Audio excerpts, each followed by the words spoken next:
Hello, everyone, and welcome. Thank you very much for tuning in to Anfield Road TV. This is, as we know, we are a Liverpool channel, but if you are a rival fan, let me know and the lads all your thoughts in the comment section below. If you are listening on Spotify as well, welcome. On any other podcasting platforms as well, or if you're following us on TikTok, Twitter, Facebook, wherever, drop a comment and do get involved. But got three very esteemed guests as always. Niall from the upper tier, Kev, aka Spider LFC, for obviously formerly of the Kitmen as well, and Tom May, one of my good mates. We'll get in Everton channel. He's brewing to potentially do an Everton podcast anyway, but he is a gamer as well. So if you are into your Twitch and all that, Tom will very much shout that out at the back end of the show. But before we get into the scheduling of tonight's proceedings, Kev, how are we, lads? Are you good? Good, thanks. Yourself? I'm good. Oh, good When you lad. said you said like us of high esteem, I thought you were talking me having a few bevies there. Like, These are all legends on this channel, all three of you anyway, big supporters of mine. Niall, how are we, mate? Hope you had a good week. Yeah, not too bad. Not too bad at all. Recovering a little bit, and I'd formally like to apologise. I was at a Nirvana gig the other night. Kev, I don't know if you've seen Nirvana Unplugged. And I want to apologise to the 15 people after a few beers that I tried to body surf across. I'm kind of not built for that kind of thing. But yeah, one still apologising and still all good. Yeah, I had a great weekend, still recovering. Happy days, mate.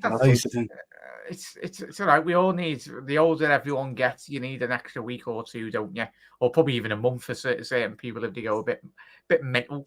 Tom, you finished work now, haven't you? So if anyone's listening or watching, Tom does live over in Greece. He's never been a fan anyway, but he's a good mate of mine, and he's one of the sound Evertonians. Quite rare to find anyway. But yeah, you've got like obviously 6 weeks. Just shout out what the scheduling is for people that live over in Greece, mate. For people that don't really know in terms of the working pattern. So basically, in the summertime, we work from beginning of May till end of October, pretty much. So 6 months on, and then pretty much we do nothing for 6 months. So yeah, about pretty much 3 months, which pretty much every day now. So that's my job for the winter time. It's nice for some that in a chat or anyone listening. Do let us know. I know a lot of you do watch from around the world and listen. So welcome everyone. Chilled one tonight. As I said, international break. Big up their chat as well. Big up Panov. Massive thank you, Mark, for dropping the lads' channel links. Obviously, Niall's. Make sure you head over to subscribe to Niall, Kev's, and obviously Tom's, all their socials as well. Big up there, Matthias. Evening, bloody cloudy cold north as well. Big up Corvo. I hope you're doing well, mate. Obviously, massive thank you for tuning in yet again. Are still in trouble. Yes, they are. But we'll get straight into the scheduling for this evening. You are listening or watching, we'll go through it. So in terms of the first one we'll speak about is obviously the news that did come out this evening in relation to Prem teams. The vote, the Prem teams vote against ban on the PIF owned clubs loaning players. The vote was as followed: 13 again in favour and 7. I think I've got that round. 13-7 on the voting system anyway. We'll get to that. Diev, we'll get Tom's lowdown anyway, and we'll discuss all that good stuff. The ban, they haven't expected to appeal the ban. One that's kind of went under the radar this evening, I'd say, in all honesty, which we'll discuss, is Spurs and Defoe and Daniel Levy as well break agent rule. I've said potential ban incoming. I think we all anticipate that to happen, really, because as we'll speak about, there's a very good Times article that I have linked in the description to Matt LAWTON. He's done a very thorough investigation and great article. So after tonight's show, go and check it out. It's cracking read anyway. But we'll have a little discussion about that one as well. Refs announced for the Manchester City game as well. And we'll just speak about refereeing performances in general this week that me, Kev, or the lads anywhere on the panel, or even you listening at home, do let us know if you've seen some absolute howlers. Salah nearly attacked for Egypt. Not really good. Not just, you just got to think, we'll discuss obviously the security and just modern day footballers now. They are some of them are even multi-billionaires. It's it's very scary when you do see things like that happen. But thankfully, Mo was okay. And the final one tonight, Harvey and the Young Reds shine at Goodison. Harvey playing for England, getting booze at Goodison. Oh, what changes? At least it gives them a bit of excitement anyway, boys, innit? But Kev, we'll go straight into the first one, mate. For anyone obviously just tuning in, Fabrizio Romano and obviously a lot of very well-respected journalists did tweet this out this evening. Breaking Premier League clubs have voted against a ban on clubs loaning players from within the same ownership group. It means Newcastle can sign players on loan from PIF-owned clubs, and same for other clubs like Crystal Palace and Lyon Olympique Lyonnais, and similar situations.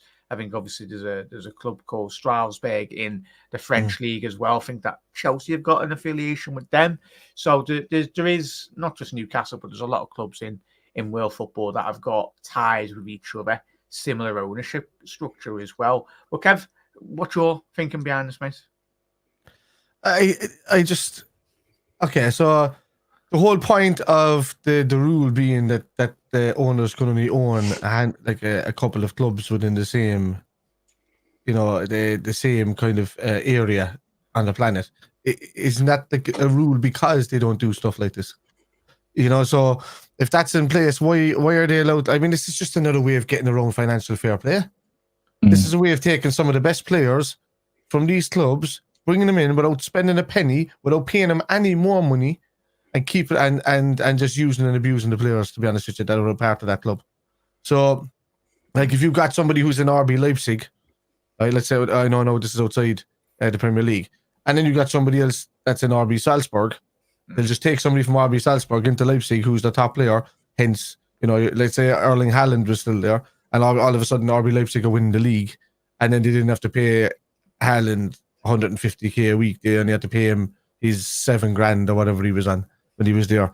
So not only does it not work out for the players, it highlights them on the scale. But if the problem is, it's mostly teams that are in the Premier League that are either financially constrained in certain ways or completely within pocket.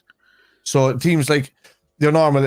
I know Sheffield United and all of them. They're going to benefit from it because they'll jump on the bandwagon because it'll help them. Yeah, I'm going to get the. Do you lads know the teams that voted? Yeah, it was Everton, Newcastle, Chelsea, Man City, Sheffield United, Forest, or something like that. Were the ones that Wolves, another one. Yeah. So all of these teams, some of these teams, they're all kind of mid tier, some are bottom tier. Look, there's a mix across the board, but it doesn't matter what Sheffield United bring in. I mean, they were just, they were coaxed into that situation by the other clubs to say vote yes. So, like, these teams voting yes are not going to do anything but relegate themselves. Because who are they going to bring in from other clubs that are going to do anything in the league to keep them up afloat? Nothing they can do is going to keep them afloat in the league if they're not good enough. So, bringing somebody in from the bottom tier of a Dutch team or something like that is not going to help them at all. But what it does help is your Manchester Cities when they get a lot of injuries. Your Chelsea's when they get a lot of injuries. They can bring in all of these players from PIF-owned teams and any players from Saudi leagues and just, it's ridiculous. It's corruption at the highest level, I think. How is the Premier League allowed this to happen? I think it's a temporary one that the spinning has. So hopefully, it's all right. Us four, doesn't mean nothing us four. We enjoy our shows, but I'm surprised a lot of the high up people within the Premier League, someone's not kicked off tonight, like it was with the Super League. Kev's spot on there, Niall, isn't he, mate? But what's your rationale thinking around this? Because for me, when I look at this, I'd concur with what Kev said. It's madness. Like we will be seeing in the next 5 years if this loophole does stay open. You'll be seeing players getting a 6-month paycheck in Saudi and then coming back in January for pennies, pocket change, really, as Kev said. It is another loophole for the bigger teams or even smaller teams by the looks of it to bring players in for less than is anticipated, really. Yeah, I spoke about this in the summer when this first raised its head. When I seen a player like Ruben Neves going to the the Saudi league, I said to myself, "Here's a guy in his prime who's a super midfielder. What's he going off to the Saudi Pro League for when he should be still showing himself in Europe and trying to win silverware and all that kind of stuff?" And I said, "This is a loophole that's going to happen." You can clip it on a stream that I did in the middle of the summer when this. I remember you saying it. I turned around and I said, "This guy's going to find his way back to Newcastle like a boomerang. There's no doubt about it, and it happens, and it's going to happen, and it absolutely stinks." And not only have we seen it with players incoming into the league, we've also seen now that there's no responsibility at all if you get it wrong in the transfer market. Now we've seen it with Chelsea. Look at the trouble that Chelsea were in the summer. And all of a sudden, everything raised its head about the percentage of value that Clear Lake is being funded through Saudi Arabia. And all of a sudden, these players were heading out for top dollar. These are players who were not performing whatsoever.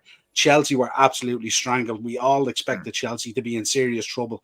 And the next thing, they were able to bin off players out to the Saudi Arabian League and stuff like that and all. So it's a two-way thing.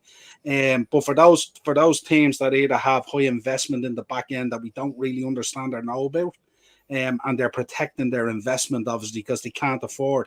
If you have a 70% investment in the Clear Lake situation there with Chelsea and stuff like that, you can't afford it to fail. So you have to find a way around these systems and stuff like that. They're doing it with these 8-10-year contracts. They're doing it with players going out to the Saudi League for top wage when they shouldn't be commanding top wage at all. Players going out there for 50, 60, 70 million that should be going off probably somewhere in Europe for maybe 15 or 20, 25 million and all. The whole thing absolutely stinks. And I'm absolutely shocked tonight with the Premier League that they've allowed this to slide when they know exactly right in front of their face what's going on.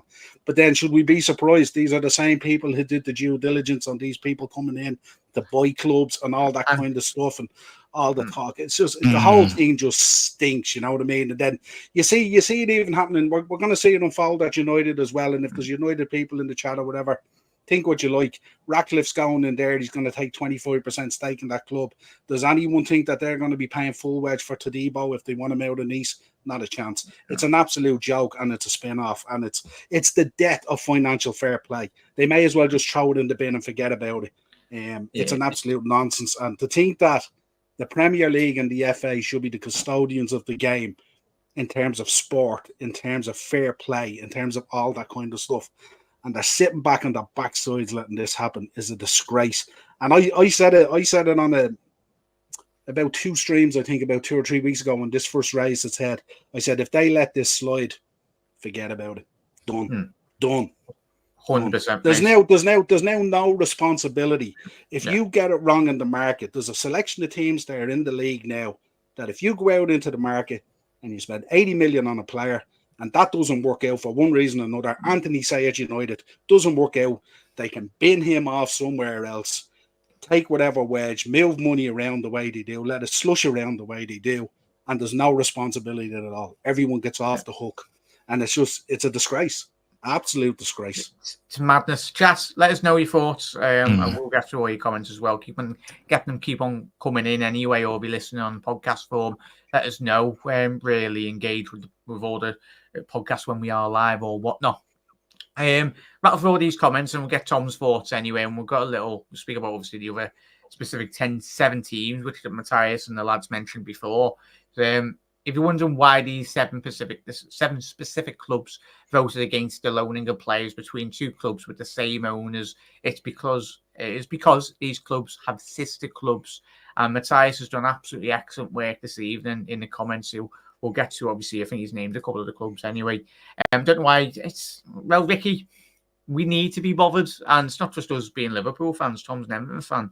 I know his club voted in favour of this, but it's just madness, mate. Like, because say if like the next Neymar comes down the line, we know Neymar's like 30 now or whatever he is, then you will see teams, big players going over. Look at Jota, the young lad, obviously going over to the Saudi League, wasted. I think me and Niall done a show a couple of months ago with Kev and that.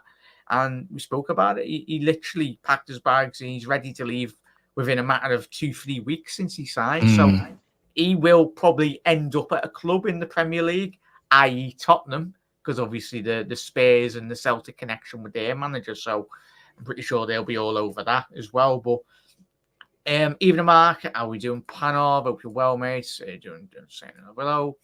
How many sister clubs Man City have? He's gone on to Manchester City. About 67. Yeah. So this is a long one, chat. So bear with us. Man City sister clubs, as Matthias does say: New York City, Melbourne City, Yokohama Marios, Montevideo City Tour, Girona, Sichuan. Oh, some of these are some mad pronunciations. Someone out here, Junsu, Mumbai City, Lamel, Tres, Palermo, and Bahia. Apologies on the pronunciations of anyone supporting those clubs, but you know me. And obviously with Newcastle, Al Ittihad, Al Nassr. Jack, that's a hostile takeover. For Man City, these kind of clubs, it's a hostile takeover of many companies being taken over by one massive conglomerate, and that's what exactly. That's the only way I can think of it when I think of business. It's a company coming in and buying out all of these other companies as a hostile takeover for it. It's ridiculous. They're buying the game and they're doing it right in front of everybody's face. It's a way bigger issue than Ruben Neves. It's disgusting, really. You know what I mean? And for the Premier League to let slide. We should have just went out 10 years ago and bought Southampton. We should have just went out and bought Southampton, and we should have just took all those players on loan. You know, didn't you buy them players in Southampton though? Yeah, we did. Technically, you did. Really, you think about it. You bought half the squad.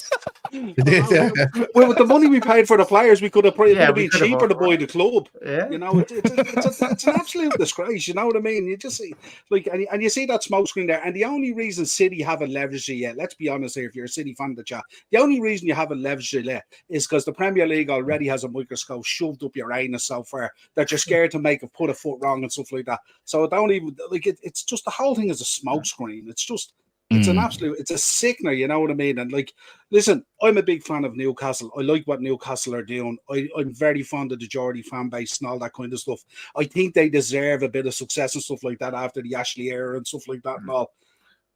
But let's do it in a way that's the right way. You know what I mean? If they start bringing in players like this and then they go and win something, are we going to have another conversation 5 years down the line like the City conversation that's going on? Yeah. You know what I mean? Let's. You know what I mean? The problem for us is we're attached to golfers, basketball players, and baseball players. So not much good to us, you know what I mean? But it's just, what are we supposed to do? Sit back here, and if we were in the golf game, we'll just bring in Rory McIlroy. We'll bring in LeBron James so he can go up for the corners because he's made 6'8". Exactly. We'll never be able to afford all of those boots with that size. Yeah, the whole thing is just nonsense. It's madness. And it's the thing, Corbo, as we spoke about this week with you, mate, and obviously the rival fans as well. It is always, and I get Tom to mention this as well, similar with his club. It's going to be the fans that suffer in the next 5, 10, 15-year periods if these clubs or your club, for example, is getting punished for the wrongdoings of the people running your football club as well. As I'd agree with Ricky, I don't really care, but when it affects Liverpool, if one of these clubs buys a Saudi League striker who's banging in 30 goals a season on loan or whatnot, then that's where my issues will get annoyed as well. But big up there, Henry, as well. Evening, Jack La. Hope you're all. Massive thank you for the super chat, mate. Keep up the live streams. I did pop in before, mate. And if you need me, just drop us a message, mate. I know me and Niall will definitely jump on again. Yeah. Evening, saying hello to everyone.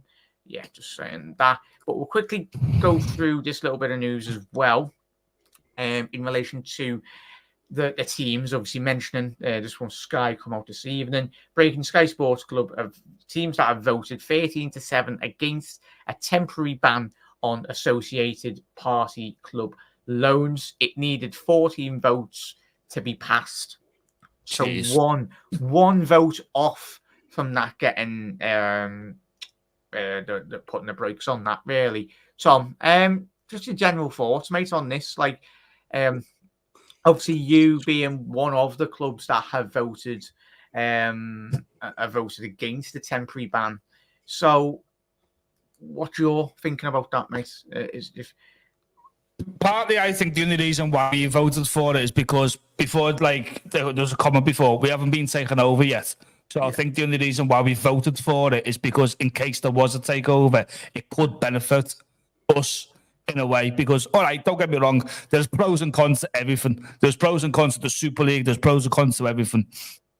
But I disagree with it because I think it's wrong. I think you can't be going into a season and then, because their league's finished, we'll just take a couple of their players and not put them on the wage books because we're linked with the same owners. I just think that's completely wrong. I think for like Liverpool, like yourselves, like who's your sister club? You don't have a sister club. So it's totally unfair on the market. It's totally unfair of bringing players in, and it basically, I think there's a reason why there's 2 transfer windows. Yeah.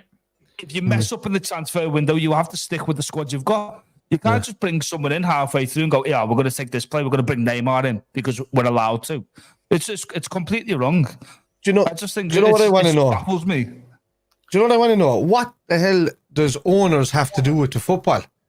They're there just to be custodians. Financing. It shouldn't matter who owns what team. So why should it be given? It's a complete farce because it just allows them to use their ownership to put their hands in somewhere else. It's great having the ownership and buy that, but that shouldn't be involved at all. That should have nothing to do with the football and the pitch. But that's like modern day football, though, Kevin, chat, isn't it? Like, you look at United, and United fans let us know. Like, since Fergie's left, they've been more arsed about the people upstairs. But their club is spending, 200 million every season in the transfer market or something stupid. It's the way football has gone in the last 20 years is, as Kev's alluded to there, where we know all like these technical directors. Who's asked? We didn't care 20, 30 years ago what the most important facet of any football club should and has always been is who the manager in your dugout is. If he's half decent, then you might actually have a chance at winning football games and potentially even better league titles. And thankfully Liverpool got Jurgen Klopp, but yeah, it is mad. But it is the way of the world now, like considering with social media, if someone takes over your football club, you know their whole portfolio within a matter of 10 minutes and you know who they own, what they've done, their past dealings, whether they're good or bad. But as we've already alluded to there before, boys, certain club owners or people running these football clubs have done some absolutely shocking stuff to these big, massive institutions within English football. And it's the fans, as we said before, are going to be paying the price and always have paid the price, really, in all honesty, for the wrongdoings. Look at Bury Football Club. What a historic football club that was. I think the back, or I might be wrong, chat, let us know, but I think they, over the last couple of months, they've somehow salvaged something. But it is sad, in all honesty. Now, did you want to add something there, mate? Yeah, just a question. Can someone, in case of my stupidity and I missed it, where did the 14 number come from? Was it just one above 13 to pass it?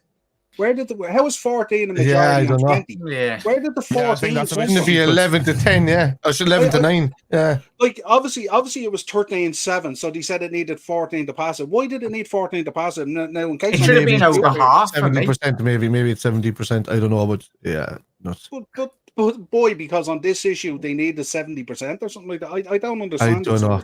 Someone in the chat explained that to me, unless I missed it, but I would have thought that if it's 20 teams, if you get maybe 11 or 12, it should be there or thereabouts, shouldn't it? Like, I don't know why is 14 just one above 13 and it was 13-7. So I don't know. It just goes to show the absolute car crash that is the Premier League, mate. And chat, keep on getting your comments in, but it's as Kev alluded to there before, saying this to Kev before we come on air. For me, chat, it should be anything past 10, like half of the division has voted. Like, but I suppose like the top 6 teams are always like with the Super League, where all the big 6 to 8 teams are going to protect themselves in all honesty, because all of those, and we're one of those 8 anyways. And what if Jack? What if this is applied for a couple of seasons down the line, where City and Chelsea know they're going to get done, right? And other teams know that there's people are knocking on the door for them to get done. And what if it's a way? Yeah, what if they have to sell the majority of players just to make up with what's going to have to be paid out, and then they can just loan anybody they want in just to cover their asses? But they're doing it. Yeah, but they're doing it in the mindset that they're not going to be relegated or they're not going to be kicked out of the league. but they just have to maintain themselves for 2 seasons with loan players. But You know, it's just all that that's it's disgusting. disgusting. It is disgusting. I'm looking at this now like from 20 different angles, and it's nuts. It's crazy. And if anyone thinks Newcastle are going to stop at Ruben Diaz, they're not. There's going to be a flood coming into the league now, and it's just going to be fair. It's going to be scandalous. Niall, this happened well before before this season. It happened well before that. Remember, Lampard was meant to go to New York City FC, but Man City went, no, actually, you're going to Man City for the season, and it wasn't meant to happen. He was meant to go shipped off straight to New York, and they said no, you go to Man City. Yeah, so but that's when it started. Yeah, absolutely. But the difference now, Tom, is you're talking about a player who's kind of at the back end of his career. Now we're talking about players at the height of their career, in their prime, at their maximum value, that are just going off to the Saudi Pro League for 6 months. Ruben Neves going to the Saudi Pro League shocked every single person involved in football. It was a total shock to everyone. What the hell was he going there for? Barcelona were interested in him. Real were interested in him. We were interested in him. Yeah, loads of teams were interested in Ruben Neves, and he went off out of nowhere to the Saudi Pro League. And remember how that construed as well. That came out of nowhere. Him going to the Saudi Pro League. He was forced. It was done and dusted in 3 weeks. And they probably said to him, go off there and get the sun for 6 months. You'll be back in the Premier League with Newcastle, and this is how we're going to construct it. They're not naive to this thing. We know what they're doing. I think they're trying to change. I think they're trying to change the architecture of how football works. In my mind, if I'm thinking long term. They don't want players to sign to teams anymore. They want them to sign to ownerships and labels, which means that they can be passed around between all of these clubs whenever they want. That's Spider. Do you know what it is? You've got a collection of multi-trillionaire and billionaires who don't fancy the world telling them what to do anymore and don't want to live by any rules. And that's the way it is. So these multi-billionaires and trillionaires are not going to stand there and have these busybodies in the Premier League offices turn around and go, you're going to do business this way now. Let's get real here. Corner shops in London don't turn over hundreds of millions, and PO boxes don't either. Let's get real here. And it's about time people shaped up and smartened up and stuff like that. And then this story coming out tonight as well, that apparently it's Liverpool pushing for the Man City situation to be sorted out. Let's get real here. The whole league has everybody. Everybody. I think after what happened to us, I think everyone's like, well, how's that come so quick? You know what I mean? But it's the thing, no, Tom, and we'll let you add there onto what the lads have said there. Mates in chat, can we get any comments in? It's almost a point of like, yet again, it's like we when me, Kevin, and the lads mentioned a couple of weeks ago, when the Tottenham scenario happened, like that is the worst decision I've ever seen on a football pitch. And I've been to plenty of Sunday League games, but yet it was, it's Liverpool, let's all laugh at it. But when it was Arsenal 2 weeks ago, it was, like you can't be doing that. But it's like the clubs are only asked when it affects them. Exactly. Remember they were all laughing when Klopp was talking about player welfare and he was told to shut up. He's always moaning. Who's moaning now this season with all these injuries and everything and all that? They're all crying their heart out. And now they're all looking for solutions around FFP because their squads are decimated with injuries. And this was the guy 3 years ago and 4 years ago who was talking about player welfare, the volume of matches, injuries, what's coming down the line. And now the tidal wave has crashed in against the shore, and now they're all paying the price for it. And all these teams at the moment, they're going to pay the price again now by letting this happen, because they're going to fall off the map. They're going to be forgotten about. Forget about the pyramid. Forget about financing. Forget about FFP. It's all gone. It's open season now. And that's the way it is. And that's the way it's going to happen. And all these teams in here, the Forests and the Wolves and the Sheffield Uniteds and teams like that who are voting for this, you're going to reap what you sow. You're going to find yourself in League Two without a shilling. Wait till you see what happens. The maddest one was Wolves, boys. I didn't expect them, but I don't know, like their structure. I know, obviously, that was the man who was trying to buy Liverpool, wasn't it? I'm not so sure. But we'll quickly rattle through these comments as well. I want to keep up to date on chat. If you get any comments in or if you're new around here, hit that drop. If you haven't already done so, drop a like on the video as well. Get to the video out there, get to the lads or their new supporters as well. So, Matthias, I remember that the Pozzo family that owned Watford and Udinese and earlier Granada 1 year loaned 16 players between clubs. That was mad, Matthias. I remember that, mate. But great shout. This goes to show the madness. Correct that. It was 22 players. Mark, we're getting on to the FA, mate, 100%. They've had a massive boo-boo in relation to Tottenham Hotspur, and we'll get into that article in a little second, mate. Money talks more than models, 100% there, Henry. Sadly, But even the average football fan is getting priced out of even buying kits for their family or whatnot. It's become a massive luxury now. Even what is it? TVs. It's meant to be the working man's sport, Jack, and the rich have snuck in underneath and constantly raised the prices higher and higher, and they just saw like an easy way to make more money than people just paying tax.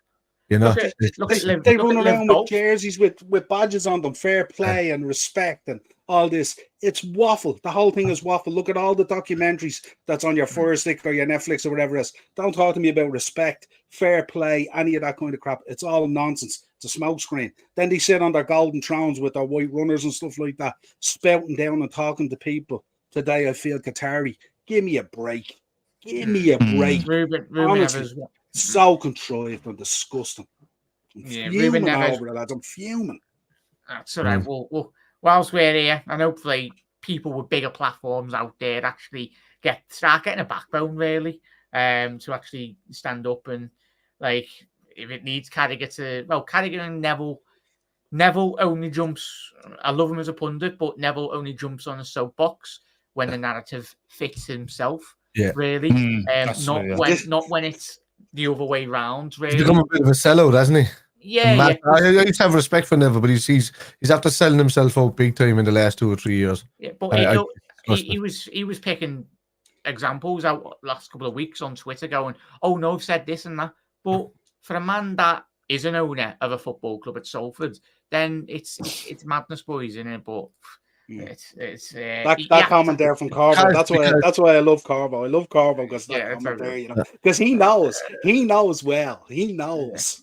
Yeah, it's like you just hit the nail on the head there, Jack. It was one of the reasons why he's become a club owner, and when you become a club owner, it's a different scenario.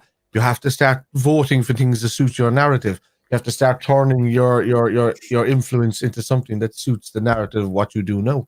So when he was impartial before, but the minute he took over a football club, and had to pay the bills and had to live by the rules, was when he's kind of saying, "Oh no, we need to listen and do this and that." There's no more challenging. He was only challenging, as you said, Niall. He was only challenging what suits him, what's needed, and as you said, Jack, what suits him and what suits his agenda right now.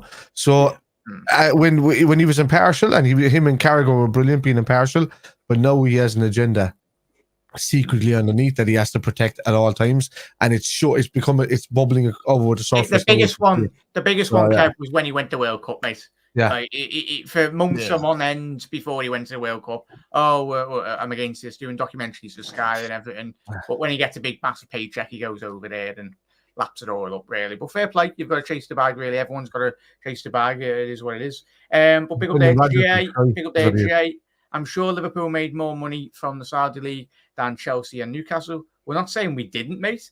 And the fact that Liverpool, as a football club, we're not going to sit here and turn down money. Like, no business is ever. Where did we make the money off the Saudi League? Henderson, Fabinho. It's nothing. Yeah, that's not. Well, probably pennies, really, in today's market. Anyway, pennies. That's not. It's 10% of what their value would have been worth if they went to a Premier League club. And what we're going to do, just refuse to accept that bid. Like, at the end of the day, no one else was coming in fair, so we're as a football club going to sell it. But Tom, what's your thinking in relation to this, mate? In terms of obviously the structure, in terms of what you think or what you anticipate really to happen in the next 5-10 years, even in relation. Do you anticipate any legislation really getting put in place, or do you think it's just going to be an absolute free-for-all for multi-billionaires to throw their toys out the pram if they don't start winning games of football? I don't know, to be fair, lad, but I think if they're going to be sensible about it, I think they should say you're only allowed to sign a minimum of 3 players, probably, from a loan. Just that, for me, that I think that's more realistic than anything. You can't just buy a whole brand new squad, you know what I mean? You can't just pick and choose, but maybe 3 players, maybe 2, something like that. Like, that's the only way you can deal with like issues like this. And if the Prem say, "Oh no, you can sign as many things," I think there's going to be an uproar with all the other teams.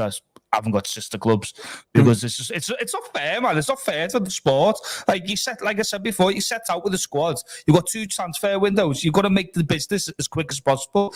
And if you can't make the business, you're stuck with a squad. Like for me, I don't understand why Sheffield United have even bothered to vote for it because they're going back down anyway. They've sold their best players before even the season started. This is what I mean. They've sold their players for no reason, just to say that we've made a bit of money, but we're going to go straight back down. That's not business, mate. You want to stay in the Premier League so your revenue goes higher.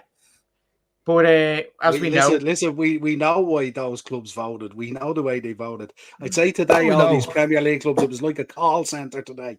Votes being bought. This was like an election. Let's get real here, you know. Yeah. Sheffield United have no card in this. Why would Sheffield? And why would they want to be the upstarts? They felt the brunt of this on the numerous occasions and stuff like that. You know, it's madness. And do you know the thing about it as well? Most things that they want to change in football through the Premier League or the FA has to have a unanimous vote on it. Not even 13-7. When you think about the stuff that they voted on during the pandemic and stuff like that and all, everyone had to agree to it. And it's just madness. So now when it suits them, like just 13-7 and it's 14. Stop. Just stop. Why not 15? Why not 16? Why not 12? You know what I mean? So it's so contrived now and it's just money is sloshing around. It's just do you reckon one of those clubs was sat in the middle of the table, jumping from left to right, going, read this one. No, do you know what it was? I'd say it was at 14-6. And phone calls were being made. Who do you reckon was the last club to do it? Who can we bend? Who can we bend? Yeah. Who can we kick in the door of the Blue Oyster Bar on Police Academy? That's what that was about today. No doubt about it. Unbelievable. Disgusting. For me, it's a club that's going to go down if they were going to be swayed. A club that's going to go down or battling to go down, as he said, are going to be told, right, if you do go down, we loan you a couple of players for next season, nice few lads, whatever like that, bring you straight back up. I think it's Sheffield, isn't it? I think Sheffield, because Sheffield are like, they're very stern about certain things they would have voted for. Still can't understand why Wolves have done it. Wolves makes no sense to me. They're an old club. They're there for they're old and most of the league. They're probably still waiting on the Neves money to come in. That's what it is. Still waiting on the Neves money to arrive. So they have to. And Newcastle probably said, "We're not going to give you that money until we get Neves." It is, you know, it's a domino. Even though, Kev, it's all the same money. It's all the same money. There's no difference. Like when we got the Coutinho money, that was floating all around Europe, and as every football fan knows. When we look at January transfer windows or the back end of transfer windows, we're always waiting on that one big deal to get over the line, and then it has a domino effect. But you're spot on there, lads. Do you remember when one of the most controversial things was the fact that Tevez and Mascherano and all of these were owned by a third-party person? And that was a travesty. That should not be allowed in football. Oh, keep that out of our game. If you start having that in our game, the game is going to die. Yeah. I know you've got clubs that own multiple teams and control players around where they want. It's becoming Americanism. It's simple as that. It's going to ruin the game. If the Super League is not going to happen, they're going to bring in all the mannerisms from it. You can imagine, just imagine the conversations here. This is John. He looks after me, the footballer. But this is Brandon over here. He looks after my image rights and all this other stuff. Now they're going, negotiating all over the place on this stuff. Forget about it. Don't. Disgusting. Aye. Through the big up there, Jay. It is, mate. It is. The Premier League's a bunch of gangsters too. They are, mate. Multi-billionaires coming into the game of football, not just in English football, but in world football. It's like when they go round with their billionaire or millionaire mates on a weekend, sitting around the table. Oh, what club have you acquired? I've got Man City. I've got whoever on my portfolio. I love football. And that's all they say, but it's ridiculous. Matthias, we will get to that, mate, anyway. Obviously, for anyone just tuning in now, but this is obviously the agenda for this evening. Obviously, the Ev will be moving on from the top one this evening. But if you are just tuning in, go back. We'll speak about the Everton ban. The Tottenham getting banned as well, potentially. Well, not potentially, they will be by the looks of it. Because, as we know, the FA not doing the job. But I'm going to rant about that. That's anyway. Who's the 7 teams again that just voted against that? Or the 7 teams that were there? Everton, City, Newcastle, Sheffield, Forest, Sheffield, Wolves. Forest. Spurs one part of it, were they? No. Forest. No. And United. No. How funny would it be if it was it ended up at the end of the season being a Liverpool, Arsenal, Spurs, and Manchester United top four, and all of those Egypts were left out there in the cold? It'd be the funniest thing ever, man, to say your corruption can't even get you any, like, even concurrently now you could loan somebody in and it still hasn't helped you. I would wish for that more than anything else. I wouldn't even care if it was us that came second there. It's just, I'm so sick of the corruption that's been popping up recently. It's doing my nutting, man. Really is. Just mad though, boys, innit? And girls as well.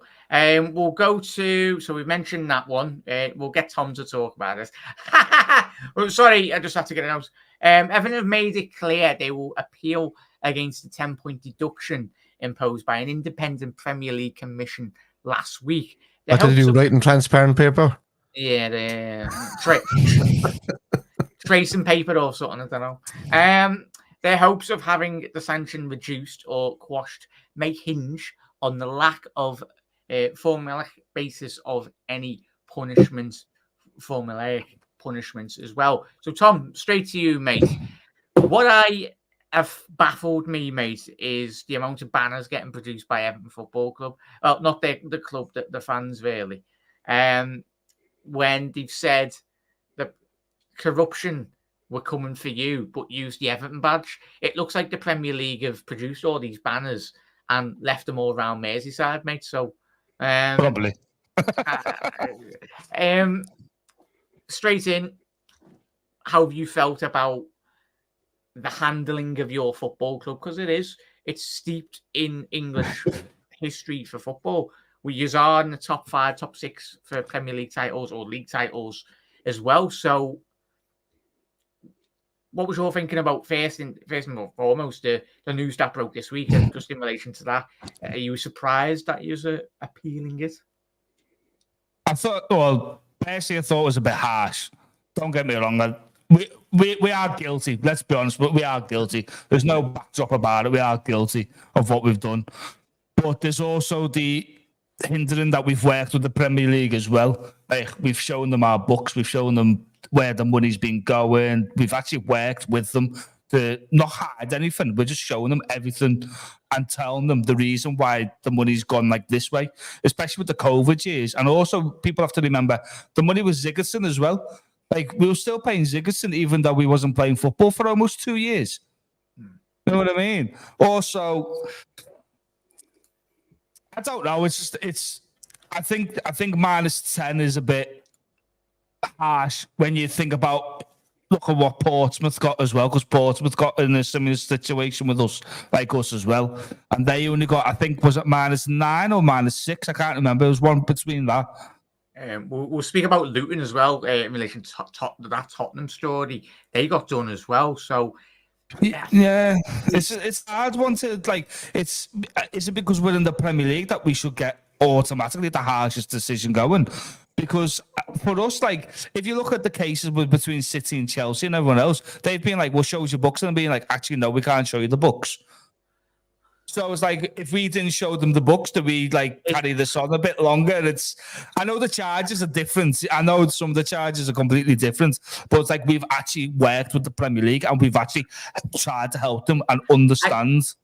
I think he's got off scot-free, really. I think 10 points is nothing, considering, all honesty, where you do find yourselves currently. He's a win off. A win away from getting outside the bottom 3. So you haven't been in the top 3 since '95.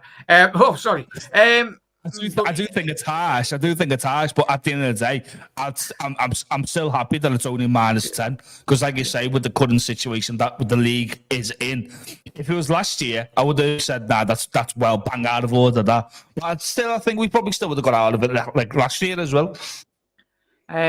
So madness. The thing is, they ban loans between affiliated clubs. They should sell a player to the other club for, say, £1 and get a pass. The FFP. That's what's going to be happening, Wiggs. There's going to be one season where we sit there as fans of all our clubs and go, "Are you having a laugh?" Like, I think the people running these football clubs and running these institutions, and the Premier League, La Liga, everyone, and even the FA, the Premier League, FIFA, UEFA, they all think that we're all, as normal football fans, are stupid. Like, they think because they've got that much money, they've got about 50 lawyers to every man or every club, that they're going to be untouchable. But at the end of the day, I think there will become a breaking point. The breaking point was a couple of years ago, in all honesty, was obviously with the Super League. But if a scenario did occur itself in relation to something else, then potentially we'll see what's happening anyway. Now, are you surprised that Everton are going to be potentially appealing this, mate? Or as Tom's alluded to, he's admitted himself from his point of view, Everton did deserve these charges. But do you think that they had any choice other than not appealing it? Or do you think they should just sit on their hands and accept their punishment and move on? I think there's a number of factors in this. One, I would say, if there was ever a good time to be deducted and punished, now is a good time. The season that's in it, the teams that are around you, the points totals and all that kind of stuff. I don't think Everton have to worry about relegation whatsoever on the basis of this, where it is at the moment. But the thing that shocked me the most was, first of all, the wave that switched to Man City and to Chelsea when the three things are totally different to each other. You know what I mean? Look, if you walk into a courthouse today and there's one case being seen to, you can't walk into another case and talk about that case. So like they will be dealt with in time. It's totally different things. Way worse on the face of it, but still all alleged charges and stuff like that and all. But the thing I felt about Everton as well, one, they have accountants there. And everyone does a little bit of creative accounting where instead of putting something over 4 years, you put it over 5 years, or you make an accounting assumption in relation to a situation, maybe like the pandemic or a player's value or whatever it is. But someone signs off on that, an auditor sign off on those books to say, and when you get a set of an accounts off a company or a club, down the bottom, it will list out the detail of the parameters and the assumptions that you made that sits in your books and in your accounts. And at that time, that must have been okay. And for accountants and auditors to sign off on that, it must have been acceptable. And now it's not acceptable to the FA. The other side of it as well that I would say as well is this other back end of it, where they're talking about the other 9 points in relation to administration and these three clubs suing Everton and stuff like that. I don't understand why they're suing Everton. The Premier League should have handed out this situation. The Premier League should have handed out what was handed out this week. Should have been handed out last season. And they didn't hand it out last season. They knocked the ball down the road to this season. And all of a sudden, the clubs want to sue Everton. So why are they suing Everton? Why aren't they suing the Premier League for not acting when they should have acted? Now, whether that's in the best interest of Everton between now and then, maybe not. Considering the predicament Everton was in last season as well, it might have been tougher and harsher. And they might have faced relegation. But for to turn around and these clubs to turn around and say, we've lost 100 million each because of Everton. No, you haven't. You've lost 100 million each because the Premier League didn't act. No, because the Premier League didn't act on what they should have acted on. So there's so many parameters in relation to this and stuff like that. And I really did. Look, I'm a Liverpool fan, but I do feel for it. You know what I mean? Because that could be any of our anyone's club. Could be any of our clubs. But what I laughed at today, there was a story out today in one of the papers as well about how Everton are getting punished because they're building this new fabulous stadium and they're trying to rejuvenate the city and all that kind of stuff. And I'm thinking, you look at the Qatar World Cup, they literally created 4 new cities. You know what I mean? But it doesn't give them a pass. You look at all the money that City has pumped into Manchester in rejuvenating the areas and all the community and charity stuff they're involved in. I don't think if we hammer City on the 115 charges, that gets them a pass. So I don't know whether that argument stands up, but I definitely do feel for Everton and Everton fans. And I think there's a lot of stuff in there at the moment that people, if they're not involved in business and they don't understand how business works and accounting and all that kind of stuff, I think they're just talking on the basis of football. And I think when you talk about Chelsea and Man City, you can talk about how long it's taken to get to their stage and their punishment. It's so much more complex. Like dealing with one breach and dealing with 115 breaches are two very different things. And the problem for the Premier League and the FA, if they're really intent on doing something with that Man City situation, they have to cross their T's and dot their I's on every single bit of paperwork and all those 115 charges. Because if they get one of those wrong or a number of them wrong, the whole thing is going to crumble down because everything will be called into question then and stuff like that. No, but Everton was 2 years as well, by the way, lads. It wasn't just a quick turnover. Like, so that took 2 years to go through. So the minimum, that's just for the red tape and the legalities and stuff like that. So you add the time to take the documents on top of that for City, and then you're adding 6 months to a year. So it could be anything from 2 to 3 years for the City Chelsea situation. So and as Tom said, City aren't handing over the information. No, so how are you building the case? Well. You know, so maybe that's a hard lesson for Everton as well. That maybe you're, you know, honestly, sometimes maybe isn't the best policy, you know, if you like, for argument's sake, you know. But I just think it's. But then the thing about that Everton situation, if I'm Everton as well, I'm turning around and going, I want every single team in the Premier League audited straight away, fully done, dusted, the whole thing. Every team is involved in something somewhere. Everyone gets involved in creative. What's going to be mad, Niall, is, and we spoke about this when John Henry, weirdly, we all see the images, when all the American owners or the owners were sat round the table in a non-transfer window scenario. It was like, now we know what they were discussing. Like, it was probably this that we're doing tonight, mate. It is mad. Absolutely madness, mate. But we've got more juicy stuff to speak about in a little second about Tottenham anyway. And that's probably even a lot more worse, in all honesty, what they've been doing. Man City room, if Everton gets 10 points from one change, Man City could get, it's absolutely madness. Chat, I'll show them on the screen, mate, everyone, but he's all smashing it tonight. I'll ask, I think it was one of the lads in the chat, I'll get Tom straight away. What would have been an adequate punishment? Is that what's a fairer punishment in your opinion? Do you reckon? Can I get one thing? All right. When people are saying that we lost 300 million, we did lose 300 million, but that's only because due to the COVID years as well. We have to remember Everton were probably the only club that didn't furlough their staff. They still kept them on the books. So I think that probably enticed of everything. But the FA knew, the Premier League knew about that. And also with the signings as well, you have to show them the signings through the Premier League. So that's another baffling thing, because they could have just turned around and said no.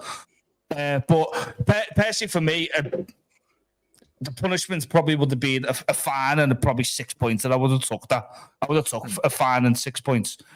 You know what I mean? Because at the end of the day, we're not losing anymore. Like we're actually having a decent season. Like the other 2 seasons, you probably could have gave it to us, and I would have been happy with it because at least we were shit.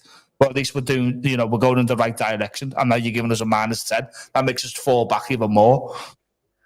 Yeah, 100%, mate. As we said, they should dock City 30 points for 30 seasons. They should relegate City, to be honest. Yeah, 100%. But we'll get straight into nobody's Kev. And Kev's I don't even know what Kev's doing. Right, we'll bring you back in, Kev, when you source us. Have a little dance anyway in the background. This is an interesting one, lads. I don't know if you've just seen this chat. I've left the link to Matt Lawton's article from the Times. Very good read. If you haven't got anything to do tonight before you go to bed, after the stream, check it out. Exclusive Time Sport investigation revealed Spurs and Defoe appeared to break agent rules, but FA did nothing. Niall, we'll go straight into this, mate. Obviously, I'll quickly read out the small little extract anyway from the article. And obviously the link is in the description, so check it out in its full entirety. The FA has said it is prepared to review evidence of potential serious breaches of agent rules in a transfer involving Tottenham Hotspur, Portsmouth and Jermaine Defoe. An investigation by the Times has found that during a private hearing concerning the transfer of Defoe from White Hart Lane to Fratton Park in January 2008, it emerged that the England striker and the Tottenham chairman Daniel Levy and Harry Redknapp, then the Portsmouth manager, all dealt with an unlicensed, it's the big one, chat, is it? Unlicensed agent during the negotiations, which breaches of the FA agent rules have led to clubs being deducted points and bans for directors. But in this case, the governing body took no disciplinary action. In the same year, Luton Town were docked 10 points for breaking agent regulations. Kev, as you back there, mate, did you hear any of that? Or no, I watched all. Yeah, I heard a whole lot of it. Yeah. So mad. That is mad. So Luton get done the same year in 2008 for breaches, but Tottenham got waved away by the FA. In all honesty, that's got to be a couple of people getting paid off. Yeah. So turn a blind eye and move on. And they're probably gone out of the association now.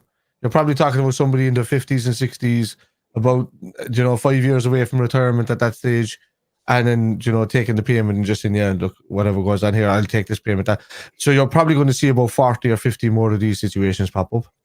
That's mad, and that is absolutely staggering, mate, for me. Yeah. Because when you think about it, chat, obviously the full article's in the bottom. In 2008, like it's. I'm just reading a bit more of it here. And poor Harry Redknapp he got very upset when somebody says, "Oh, you're like Del Boy, a bit of a wheeler dealer," when he was in the car. He was exactly what it was.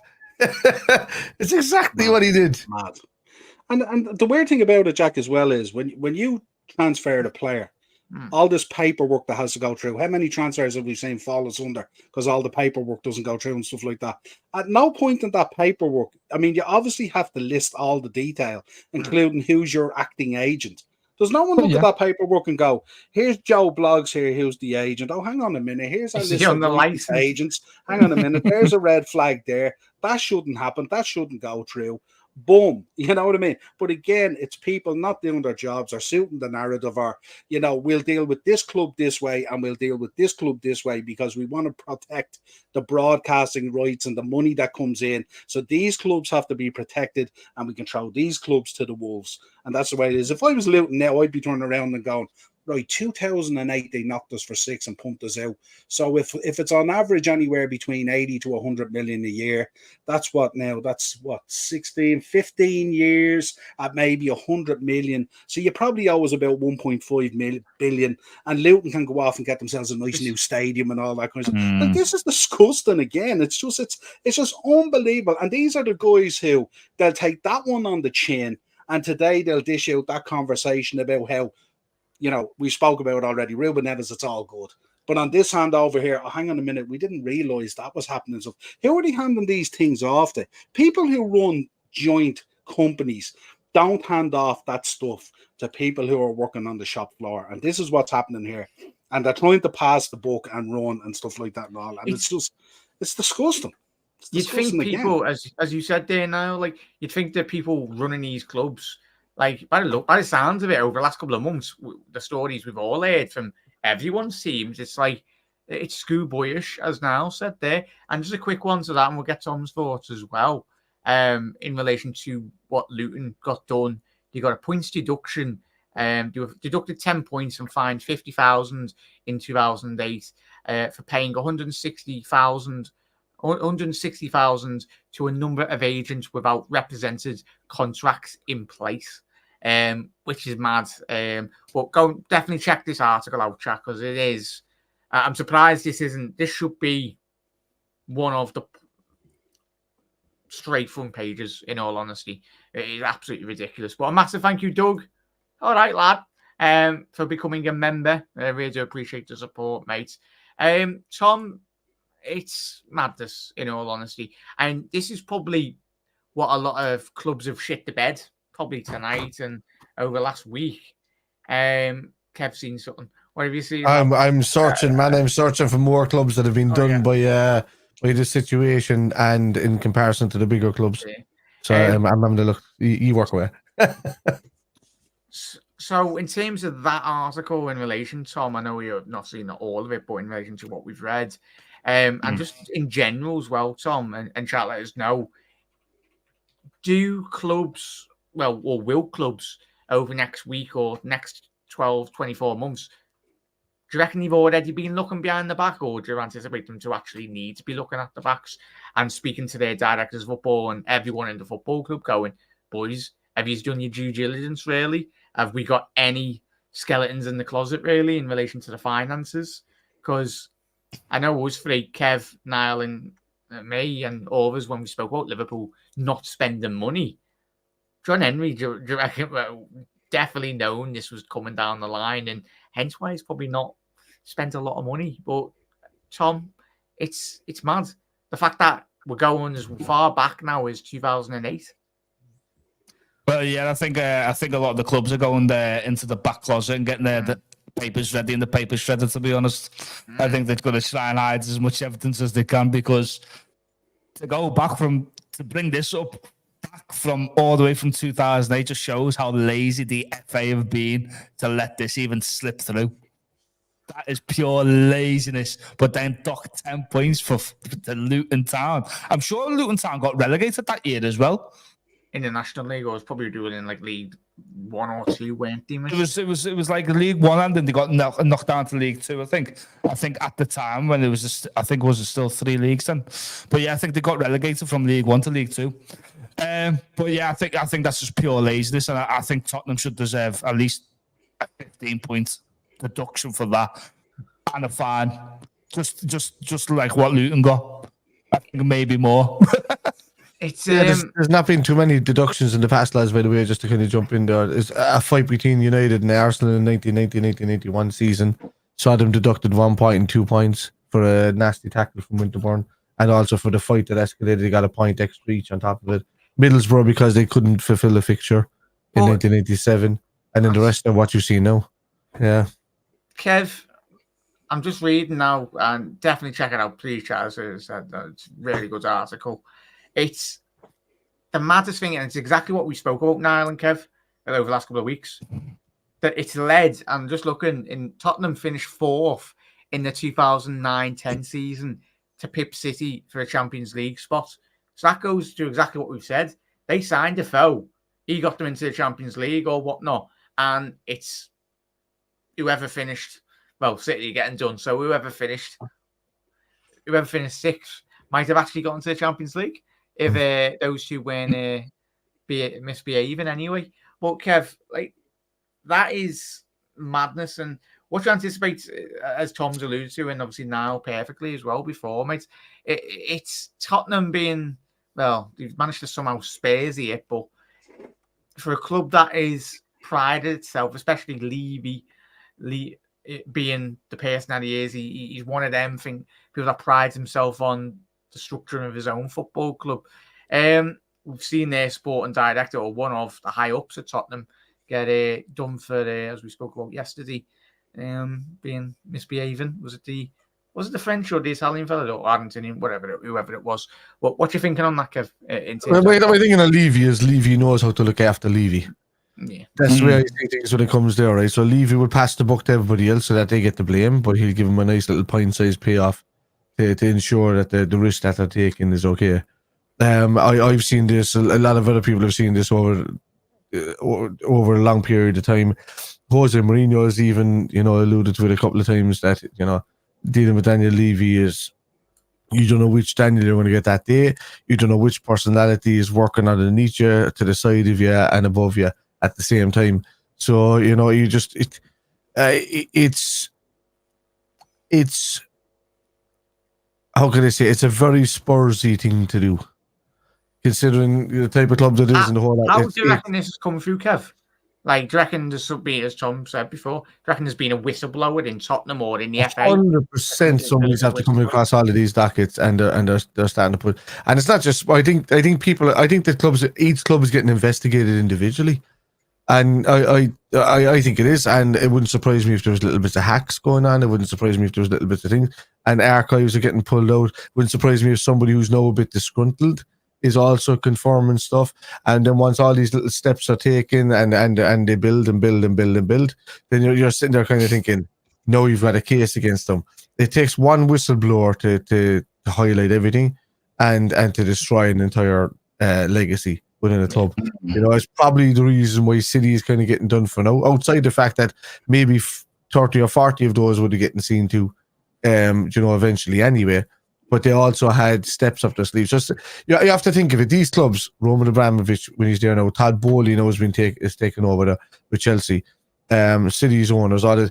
They have a 10 to 15 year plan from when they were signing on to do this exact thing that they're doing right now, to make sure that owners and not clubs are the ones that have control of everything. And you know, it's going to come into the part where each owner of each club gets, not the fans, not whatever that's going to be an owner, and they're going to separate everything from the fans. You'll either watch or you'll get left behind. It's that kind of way, and this is what it feels like to me. It's now turned from the working man sport to an elitist sport to one that the rich is now. It's now their toy, and the only way that what's going to keep them from spending their own money is Joe Soaps like you and me spending our money to go to games, and even if we complain, it doesn't matter because it's part of football.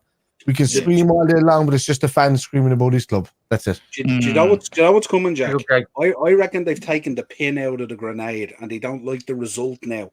And they've opened up this box and this is going to grow and grow. And I reckon they're going to find something on nearly every club. And the reason the City situation is being kicked down the road, because do you know what they're facing into? They're probably going to have to turn around and call an amnesty. And they're going to go from this day forward, everything else is done. And from this day forward, we're going to move forward. We're going to audit books. We're going to check all the stuff they should be doing and should have been doing. And I lay you odds, nearly every club in the league will have something pinned on them. And they'll create this ball of mess where they have to turn around and go, listen, from this date, we're calling an amnesty. And I reckon that's why everything is being pushed out and delayed and held and all that kind of thing. Because let's be honest here.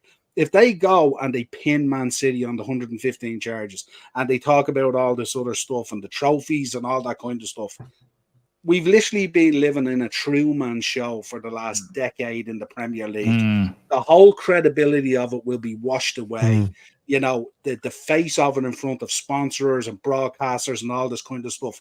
We've been living in a fantasy world that wasn't real. And now we have to step through that door into reality where, you know, everything they done, it wasn't real. And it's a horrible situation to be in because you have players on a pitch, you have fans in the stands who lived and died by those moments, like ourselves as Liverpool fans. And now none of it. Can you imagine if we found out now, and I'm not saying it could or couldn't happen, that like there was loads of stuff going on at Liverpool and that Premier League wasn't real and the European Cup wasn't real and all this stuff wasn't real and you know, and it had to be taken away and all this kind of stuff and all. Imagine how we'd feel as Liverpool fans for the last decade or whatever. I'll tell you what, if it did now, these owners would be out in 24 hours, less than 24 hours. But you know what I mean? Again, like what I'm saying is, how do you get rid of trillionaires? How do you get rid of lads who own clubs that actually own countries? You know what I mean? And it's like, this is the problem. And I truly believe, I think they're kicking stuff down the road at the moment to create this massive ball around it. And they're just going to pull an amnesty and go, right, we're going to draw a line in the sand here. From this line forward, we're going to move forward. And this is kind of how things are going to be done. And then they'll find other ways and other loopholes to get around things. And it just evolves all the time. These guys are paying really high level people millions and billions to find ways to fix these things and change these things. Look at financial fair play. Financial fair play is absolutely in the gutter and doesn't exist. Does not exist. Yeah, look at the as you said there now, look at the with regards City and the you're talking about amnesty and stuff like that. The integrity of the whole Premier League body itself in that question alone, it's right there. They're the guys that are able to take the power away from the owners and actually remove them from clubs if they have it. They're able to do that. But the problem is, I don't think they can. I think because they've allowed these owners in the door, I don't think they can now, because I believe these owners are way more powerful than the Premier League and the FA, because they can turn around and go, oh, you think that's the case? Exactly, that's the integrity right there. Go after the Super League. So we don't care. And we don't have to answer to you guys, because you guys actually do our bidding for us. And you're going to do what you're told, or we're going to take our club off to a nice Super League, and we don't give a damn. And that's what they're going to do. And that's the Super League was the biggest threat to the Premier League and the Champions League and all that kind of stuff. And they didn't care, and they would have went through with it except for the backlash. But if you're looking at a situation now where you have a Premier League and an FA where there's no integrity, and you can't believe that they're the custodians of the game that we love, then what does it matter? We may as well not be with them. We may as well be in a Super League where at least it's up front. They don't care. There's no integrity. There's no competition. And it's just like, like Formula One, if you like, or something like that. Realistically, there's only, 2 or 3 teams in Formula One. Let's be honest there, Yeah. The thing is, I think the Premier League love it because I think they love the transfer window being so high, the money getting spent. Like, these players come into the Premier League. I think that's why they just love having these people in, because if we, let's be realistic, if we didn't have owners, we're not going to get the best players. We're going to have the best. We're still going to have a good league, but it probably won't be the best league because they'll probably go to Spain, and then that would transfer into one of the better leagues. Well, they did in their leagues, knackered, Tom. Look at the state the La Liga's been in the last 5-10 years as well. Barca, we're paying off that. Serie A got destroyed. That's Serie A obviously got destroyed, yeah. Yeah, good. But that's all about. Yeah. No, go on. Yeah, go on. No, that's what it is. No, but that's what I was trying to get at now when I was saying to you where to go. The integrity of the Premier League is there. They're meant to have the power that's there, and the fact. You see, I'm going back to. I'm trying to think. If you said this 30 years ago with fans would be out in the street causing murder. There'd be riots. There'd be this. There'd be that, and it's because of their passion for the club, not because they're scumbags. Not because of anything like that. It's because that's the only way that people would listen. Or they'd understand this is our game. But now you come to the point where every fan is a fan. They'll watch the game and the thing, because you see, people live and breathe football. So I live and breathe football weekly. Jack lives and breathes football. Tom, you do. But then there's a handful that don't. There's guys that are just there that only watch the football when it's on, love the team, and they love it for that 2 hours. But then they'll probably jump on the odd chat throughout the week.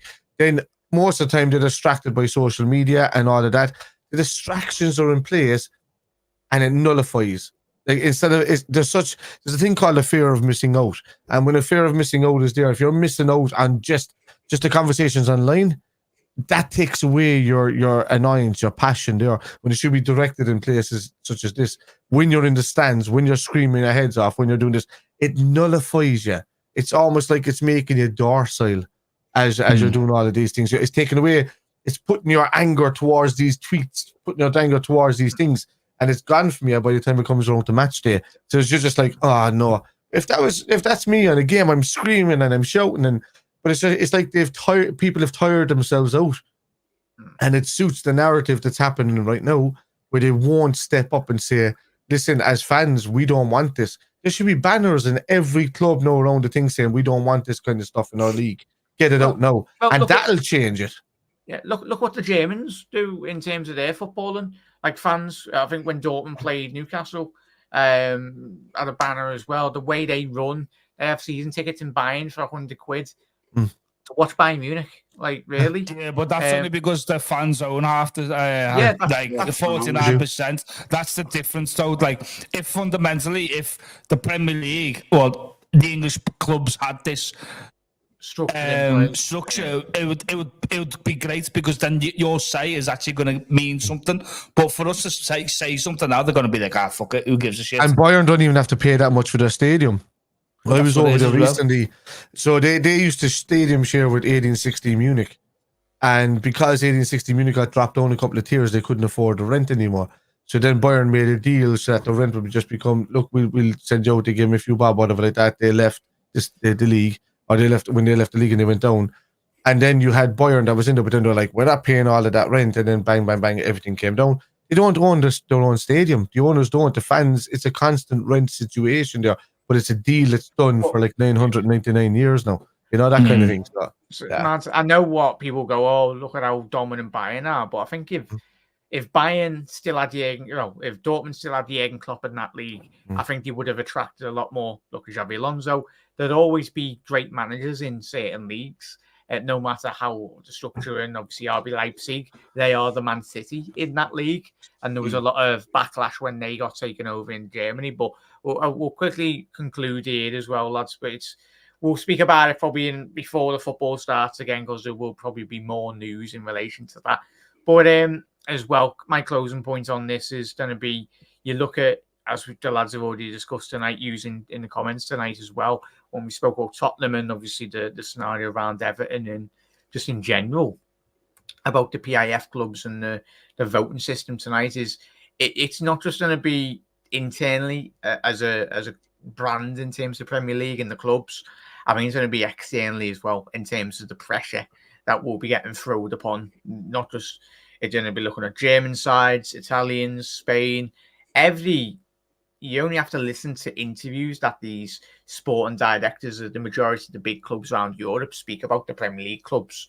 There's a snobbery to the Premier League, and you can understand it. We, as being a club in the Premier League, we're content, as you've alluded to before, Tom. I think we're all happy to lap it up at this moment in time. We have been in the last 20 years since Sky took over. But there will be probably a big club, like potentially if Everton do actually get done, put into administration, Everton Football Club. It might be all laughing and joking at the time, but we're speaking about one of the biggest clubs in the Premier League, steeped in English football history. Like, it's madness. But as we said before, any club, a couple of bad decisions that the people running these clubs, Liverpool, you never know. Well, a couple of years gone by, well, we had those two Cowboys, and thankfully we were there taking over at the right time. And we've got FSG. As much as I disagree with what FSG at moments, and all of us do, whatever side you're on, doesn't really matter. Most important thing is Liverpool is safe, but I'm worried, Jack. I'll be honest with you. I'm so like I'm sitting here and I feel like, you know, I'm a grown man and I got a grown man with a beard, but I feel like I want to cry. I feel like everything that I love has been taken away from me. I feel like that everything that I watch on TV, appreciating other clubs for just doing what they do on the pitch, you know, respecting that and hating that at the same time, is being taken away from me to be structured into a play for everybody to watch. That's just it's like taking real wrestling and creating WWE and then just staging it to how they want it, and then they just make the money anyway, so they don't care about the people that actually care about the original game or the original sport. That's what it feels like to me. I feel emotional because it's simple fact. I'm worried. There's this thing after thing after thing that's popping up that shouldn't be involved in the game at all. Owners, these rule changes being voted out of nowhere that nobody knew that these things could actually be even voted on half the time. And then the fact that we understand that it's like a 2/3, 66% or 70% of a vote that needs to be done. But come on, you have to realize, it's nuts. Like, every fan should, like, this is what I was saying earlier, every fan should be there, not just the clubs that, forget that the handful of clubs that voted, the 7, never mind them, nobody cares about them.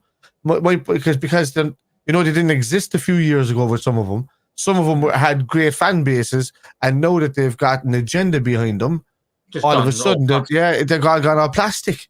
And Newcastle are going to go from being respected from winning nothing to winning stuff and not being respected, or to voting against stuff. It's that kind of genre. Yeah. And for me,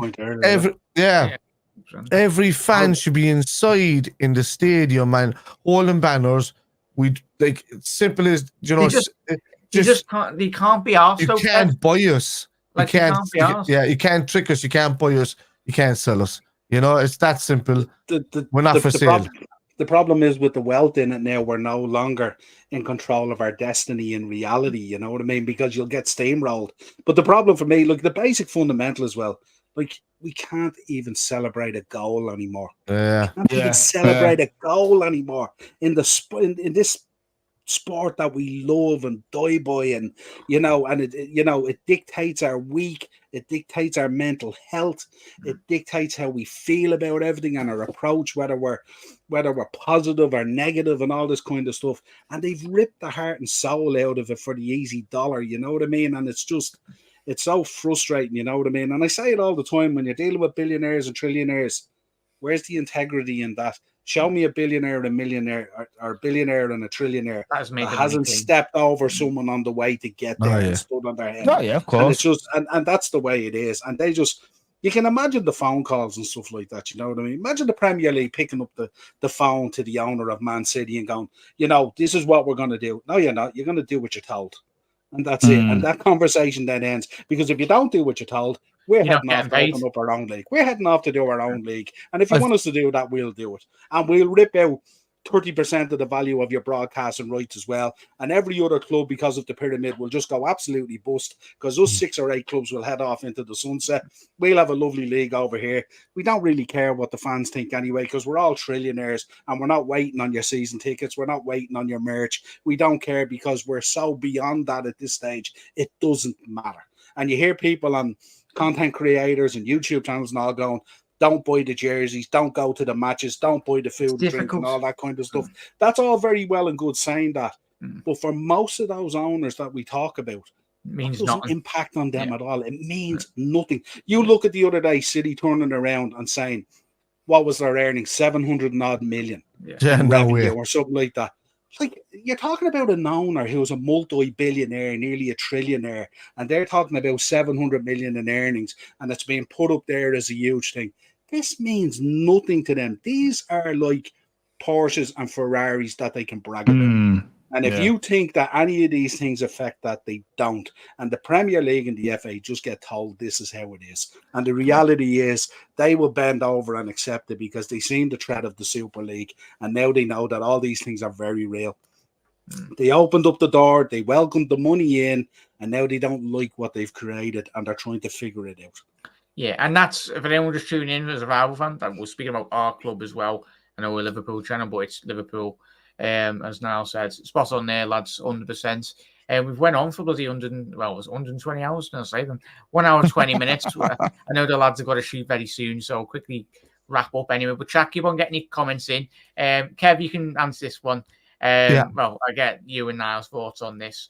Chris Kavanagh, it was a great tweet by Paddy Power. If you're not following Paddy Power, drop them a follow. Chris Kavanagh from Ashton Underline, Greater Manchester, will referee the Manchester City and versus Liverpool game. Ricky Hatton will take charge of the VAR, whilst Ricky Hatton's dad will be on the hands as the fourth official. Somebody's getting knocked out there.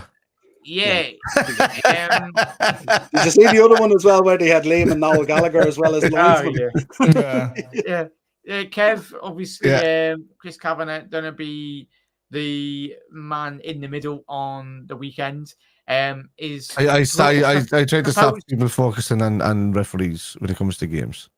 I do. Kev was saying this, but we know what we're going to be complaining about is lads. Is supposedly his brother is a Man City season ticket holder.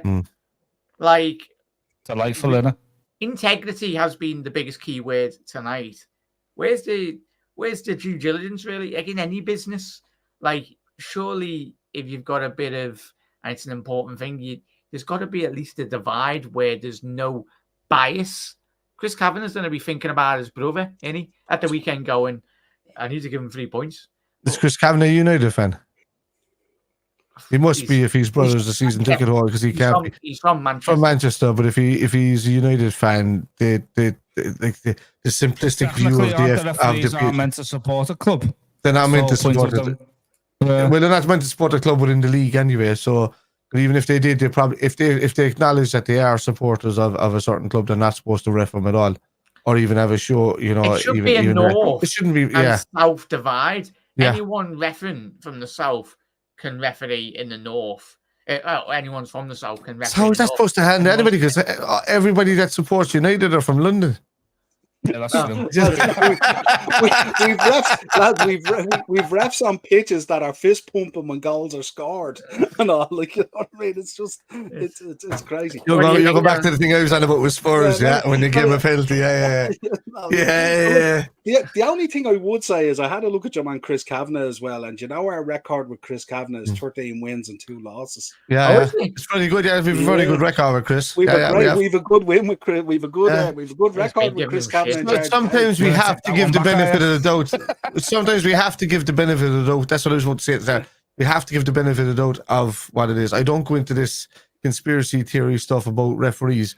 All I know is that there's one referee in the league that has a problem with our club, and especially Jurgen Klopp, and that's Paul Tierney. But in the last game that he refed, he actually did a pretty good job, and it's the first time he's done a pretty good job in about 15 games. Yeah, because his wage packet's on the line, lads. Every single referee's wage packet's on the line. Like, but it's only on the line for one game. Because they go do one game of the championship and then they're back up again. The other thing we're probably missing here is maybe Chris Kavanagh doesn't like his brother. You know, maybe he's not fond of his brother as well. You know what I mean? So it's like I don't even talk to mine, so I can understand that.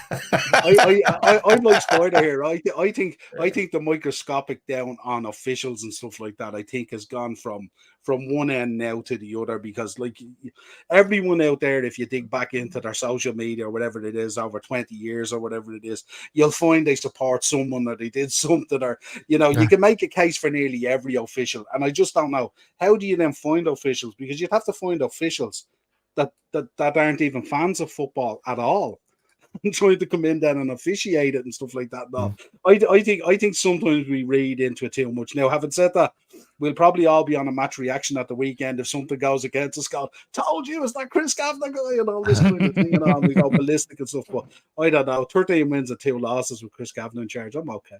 Let's see. I'll judge him after the game. Yeah, I've just quick. I think I found this. Hang on. Can I share it? There we go. Is it a map? There we go. It's on Reddit. So you've got, I don't even know the names of these referees, but look at the absolute cluster in the Northwest of referees there. Like, they're all Man United fans. There's none from London. Yeah. No. Like, I don't know how updated. This might be an old one anyway, but when was this? Say Mike Dean's there, lads. Yeah. On the terrace is a tram There's little body shops in the corner there. Yeah, that is shocking if you think about like South being quite big and popular. Like, but look at Jermando's. He's been. Yeah, but I'd say, do you know what it is? Probably from a career point of view, Jack. You might have better career options if you're down in London and stuff like that. Also, you might not necessarily have the desire to be a referee. Yeah, true. When you could be a stockbroker or a banker or whatever it is, you know what I mean? So it's just, I don't know whether the whole, there's a cluster there, and it's just like it's. I don't like David Coote either. What game did he absolutely destroy? Yeah. There's a film 3 seasons ago or something there. Yeah, so sudden. The truth is, none of them are really very good. Let's be honest. You know what I mean? So all you're doing is spinning the dice every weekend and hoping that you get someone that has a little sense of reality. Yeah, but not often. So spot on. Right, 2 final ones. We'll quickly whiz through these. Obviously, the final one we'll speak about. Obviously, the lads doing well on international duty. But Tom, obviously, I know you're not a Liverpool fan, but this is just speaking in broad terms, really. For anyone that missed it this week, Egypt won Sierra. They were playing in Sierra Leone, beat them 2-0 in the AFCON qualifiers, the World Cup qualifiers, sorry. And there was fans or spectators, or it was quoted as they said they were trying to attack Salah, but it might have just been a supporter. We don't actually truly know. But as you can see, there was a bit of commotion, really, and he got really close to Salah, really, in all honesty, Tom and chat. We've got to think about footballers now, as I said at the top of the show. They are multi-millionaires now, and I was appalled. Like, there's been situations where not just Salah, but you see players getting approached by fans or spectators on a football pitch far too easily. Like, which is mad when you think about the security, well, supposed security around the edge of the pitch as well. It's what you're thinking about that, Tom. For me, I think there should be a lot more security. Like, we've just spoke about the Premier League, how big it is. Like, for them as a product, or them as, like, but Salah's the biggest, well, he's in the top 3, I'd say probably biggest African player at this moment in time in world football for the last 5-6 years. He should have better security than that in history. Yeah, they should more. They should be. Yeah, like, I'm not being funny. Like, there should be better security in every ground. Like for everyone, like you say, the welfare of the players should come first as well, because you don't. So, like, look at the Grealish one when the fella went up and punched him as well. That's another one. How did they get on the pitch so easily? Like, I think the clubs need to look into this a little bit more deeply, because it's not the first time it's happened. I think they should actually hire people that actually give a shit, because I'm not being funny, we've all been to most of the games, and some of the stewards just don't even care. They just think it's a fucking payday and they get to watch the match. Yeah. You know what I mean? Like, there's not enough people leaving the ground from stewards. You know, stewards let things slide, and I think that's what kind of, instead of typically just just go, it's all right, we'll just let that go on. Yeah, it's a great point you've raised there, Tom. When you think about it, like they should be, and that's another show for another night. The amount of money these football clubs or national teams in general have got, and yet they're not paying the people that are working for them the correct wage or correct living wage, really, because the amount of money that gets pumped into Liverpool and over a point, it's just minimum wage. I think it might be slightly above, but even still, it should be a lot more than in comparison for the money that's coming in, Tom. But Kev, thoughts on that incident, really? I have multiple thoughts on it. Why would anybody who's a supporter of Sierra Leone get upset could be that just, the team was... it just could be a fan. Could be random. Could be. I don't even think it's. I don't think it's an Egyptian fan. I think it's somebody. When it comes to these kind of areas, if you look at certain parts of South America, you look at certain parts of Africa and stuff like that. There's a lot of classist stuff that goes on there, and let's say people like us that are just like common as muck salt from Ireland, England, or whatever like that. We know not to cross these boundaries, or we know that there's an elitist class. We know there's this and that. We know how to get around it and deal with it. Some of these people in these countries don't know it. They just see somebody who's elite and they need to attack him because he's just look at Luis Diaz's father getting kidnapped. It's a different mindset. It's an old class. It's a caveman style way of thinking. It's way back in the past. It's beyond that. They don't know how to deal with the different classes. They just see enemy. When they see money as enemy, and they need to say, okay, I need to get your money, so I'll get it this way. So that's the mindset in certain countries like this. It's always been this way. You know, even China, who's one of the richest countries in the world, has an elitist level, a mid-level, and even the lowest level. And even like there's a hard-working fisherman, but then there's a part of that that's nasty and want to get that. You know, so you get it in most of these type of countries. I just think that around Europe, we've got a general understanding of what not to do in these kind of scenarios, and we've learned that. That's up to Egypt, though, mate. Like it should be the security. Liverpool, well, I think in the future Liverpool might potentially even send their own. I know that. I know, 100%. Yeah, I would if I was my club. There will be a scenario. There will be a scenario, and hopefully not in the near future, but God forbid if a player something happens, really, because you see, you're pretty much sending Mo Salah on international duty to play in a park in the middle of Stanley Road. In the middle of some place that just has 15 high-rise flats. And no offense to anybody who lives in high-rise flats, because I grew up in them myself. But you know what I mean? Of a mindset that they can just get at them whenever they want. Get pictures and all not get pictures. Just get at them, because there's all of this stuff happens. Because they don't have a different way of thinking as us, Jack, and we have to be completely blunt and honest about that. If you're living in this, it's like I grew up where I grew up, and like I knew that I was always brought up to kind of grow up to hate this kind of thing, and then you grow up and you realize you get smart and stuff like that, and you grow out of it. But then you get countries like this that have no boundaries. They don't have this way of thinking. It's very caveman like against elite. There's no like real in between. You're either a caveman with a bit of money, or you're an elitist that's lost a bit of money. There's no middle ground. It's not even that. I'd say, Kev, it's just when you've got multi-billionaires as well. I'd agree with you, but when you've got multi-billionaires, well, millionaires now that are earning so much money going into, as you alluded to, Kev, before, is parts of the world that haven't got those opportunities. It is difficult, and we have multimillionaires. They don't. They have thousandaires, if you want to call it that way. So even their richest is nowhere near as rich as our upper middle class here. That's what I'm saying. There's a difference. It's a different mindset for years and years and years. And the problem is that they don't have boundaries. They're not told when not to do stuff. So if you go into countries like this, and it mightn't even be Sierra Leone fans. It just might be people that are out as groups to get, we can get in there and we can get at these people. Or we can go in there and try. We see what happened with Luis Diaz's dad. Maybe we can do that to Mo Salah. These situations, it mightn't be that, but it can happen. There needs to be security. People need to be vetted. If there's season ticket holders going in there, then they should know who the people are selling tickets. Everybody should be ID'd. Everybody's name should be on a ticket. Everybody's name with their social security number should be on a ticket, so you know who's going to know these places, especially in countries where it's more vulnerable to get at players. Yeah, 100%. Now you wanted to bring this up tonight, mate, didn't you? Like, what you're thinking? It's a bit mad. There was a lot of talk coming out about like the club providing security and stuff like that, but the situation there, if you look at it, if you're in a hostile environment like a stadium in Sierra Leone, it doesn't matter if you've got 20, 30, 40, 50 lads doing security there. If that kicks off, you're on a loser.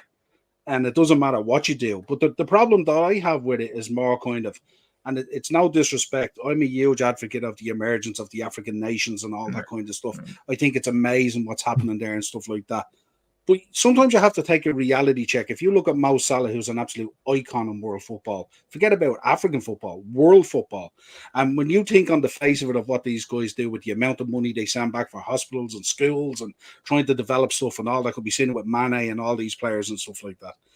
And the problem that you have is you're taking Mo Salah, who has the security of the Premier League and what goes on there and the level that it's operated at. I believe on the pitch, the green on that pitch there is sacred ground, and no one should step onto that, bar footballers and club people. 100%. No one else should step onto that. That is sacred ground to me. When I look at Anfield, the grass on Anfield to me is sacred ground. I don't step on it. I haven't. That's not my right, even as a fan. But I think the situation there is, I think they're going to have to look from a geographical point of view on this as well. If you look at Mo Salah's contract and what he earns, and because all this stuff is out now and so available to people about how much they're worth and what they earn, where before you wouldn't get a lot of that, now it's all out there. The problem is it's probably bigger than Sierra Leone's GDP if you look at stuff like their economy, like a week, or like even a day. And you got to remember, history is tough as well. We've all gone through historical stuff, and it's tough at times to get past it and stuff like that. Sierra Leone has had so many civil wars and invasions, and even businessmen and big business going in there and absolutely tearing that country asunder, probably for gold and gems and all that kind of stuff, what they mine in these places, stuff like that. So from their point of view, as Spider said, they've sort of emerged from a different situation. And the problem when you're dealing with a continent like Africa, certain countries will develop quicker than others in terms of footballing and being able to host these things. We've seen it in the AFCON. Most of the AFCON was really, really good. But some of the AFCON was a really, really hard watch. We've seen what happened there, and we've seen what happened when it kicked off, what the result can be, people losing their lives and all that kind of stuff. And I think the problem that we have is we've lost the value of life in some of these areas on the planet and stuff like that. The value of that's football a real problem as well now. Yeah, like the but value I think, of football. I think they have to be careful from a geographical point of view the way they do these things as well. And look, it's no disrespect to Sierra Leone. I'm not an expert on Sierra Leone, but I think they just need to be really, really careful how they manage the development of these things and stuff like that, because there's obviously a lot of hostility down there.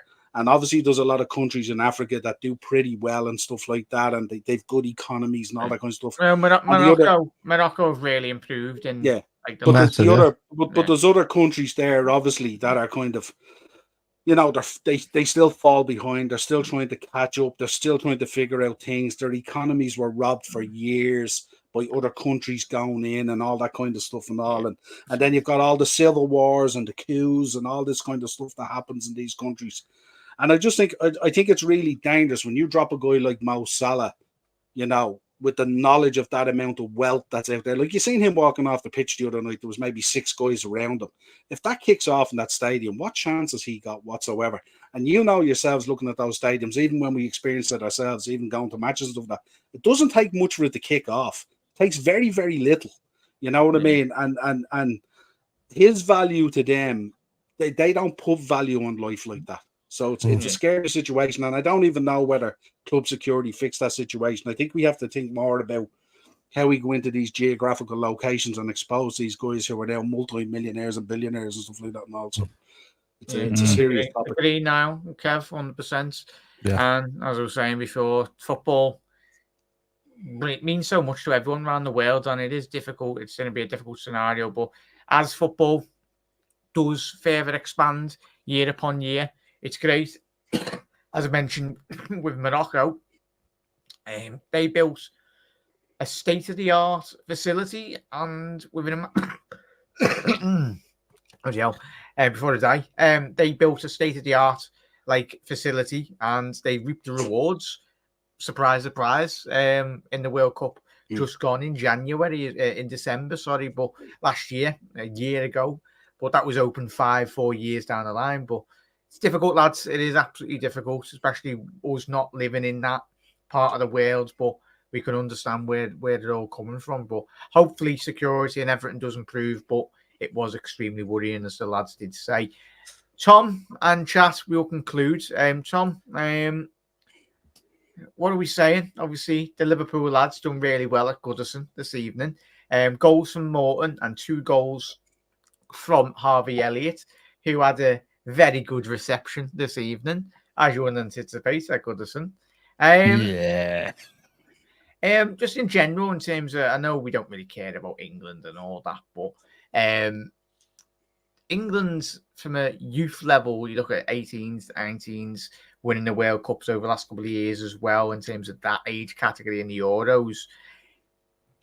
There's so much good quality coming through in this England team. Do you anticipate England to actually start winning trophies at the end of the day? Because that's the most important thing. Or the bigger question is how successful do you think Gareth will be in the next tournament? He's not going to be successful. Let's put it that way. With a manager like Southgate, no, we'll never win it. Like, he gets us to the pinpoint where we want to get, and then it falls because he just doesn't. He thinks if he makes a change, he does something wrong, and personally, I don't think he's the right man for us. I think if you give Klopp, probably Pep, or I don't know, I can't say any manager, but a top class manager, England probably win a lot of things. But with Southgate in there, no. I think the only reason why we got him is because he's English. And don't get me wrong, he's got us to semis, he's got us to a final, but he's a yes man, biggest yes man in football for me. Yeah, he is now, because when he first came to England, when he first got appointed as the manager, he was, I'm going to pick players on form and performance, and he still picks the same squads over and over again. Calvin Phillips getting picked when he's not even kicked a goal. Slabhead at the back. Maguire. Southgate has been a long time now, Les. Long time for a manager. This is that didn't do anything before this. 6 years? Is it 6 years? Yeah. He's had 3-4 tournaments, really. Yeah. For me, this should be the last tournament he ever does with England, because I think if he doesn't get to a final, if we don't get to this final, then he should have to go. Personally, I think, because before they got there. Look at Roberto Martinez, who did the job with Belgium, got them to a pinnacle point, brought him from a team out of nothing into something well. We might look at him a different way. Like, he did well with Wigan. Whatever he did at Everton is a different story. But I mean, Everton only really peaked at Moyes for the longest period of time for me. Martinez is a fraud. But he still does well in international football. He brought Belgium up to where they are. Now look at him with Portugal. He hasn't lost a game with Portugal. And I know they're an okay side, but they're not the greatest side. I mean, Spain were like the peak side in that kind of area. You know, England were able to beat Portugal if they wanted to. But and Ronaldo's aging. They didn't have a team, but he's building a good squad there. You know, I think so Martinez is one of those managers where if you put him with Belgium, world class players, there's not a player that you can't say that's not world class. They are good. He underperformed. De Bruyne and maybe Trossard, but I mean Lukaku is crap. And look at Lukaku now, with Mourinho, Roma. Yeah. You know, it's different management. Yeah, exactly. Yeah, he also lost him though, Spider, didn't he? Remember, he lost them over player power as well by making decisions as well, didn't he? In the end, he did. So he built them up into this force, and then when he didn't get the job done, they kind of all turned on him and stuff. Exactly. Yeah. So it's a lot. Yeah. I know, but look, he can still get the job done. You know, he plays attacking football at least. You know, which I think would 4 suit more England years, a bit more. behave. He's I'd say the same as well, yeah. If you want England to go It's on enough and win time a for us to major, catch up. if you want England to go on and win a major tournament, there's a good Irish lad there managing the youth system over there at the moment. He gets you over the line, I'd say. Yeah, that's what I was saying. These players are paid more, but it's madness. In all honesty, you know me, chat, and you lads know me. Like I love international football when it's tournament-based football, like knockouts. Yeah, exactly. Because it's the best. Like everyone goes, "Oh, that World Cup was shocking." It produced the best World Cup final we've ever seen. Oh, certainly in my younger years. I'm only 28, but like that final was absolutely ridiculous. Like the football, like Mbappe just turned up for like 10 minutes and got France back into that. But Niall, get you and Kev the final closing points, really. Our lads getting booed at Goodison. Madness. No surprise there. Warming up for this season, Niall, aren't they? Harvey, our little diamond our diamond getting 2 goals. One was an absolute pearl of a free kick. If you haven't seen it tonight, check it out. But Eddie warming up for a couple of weeks.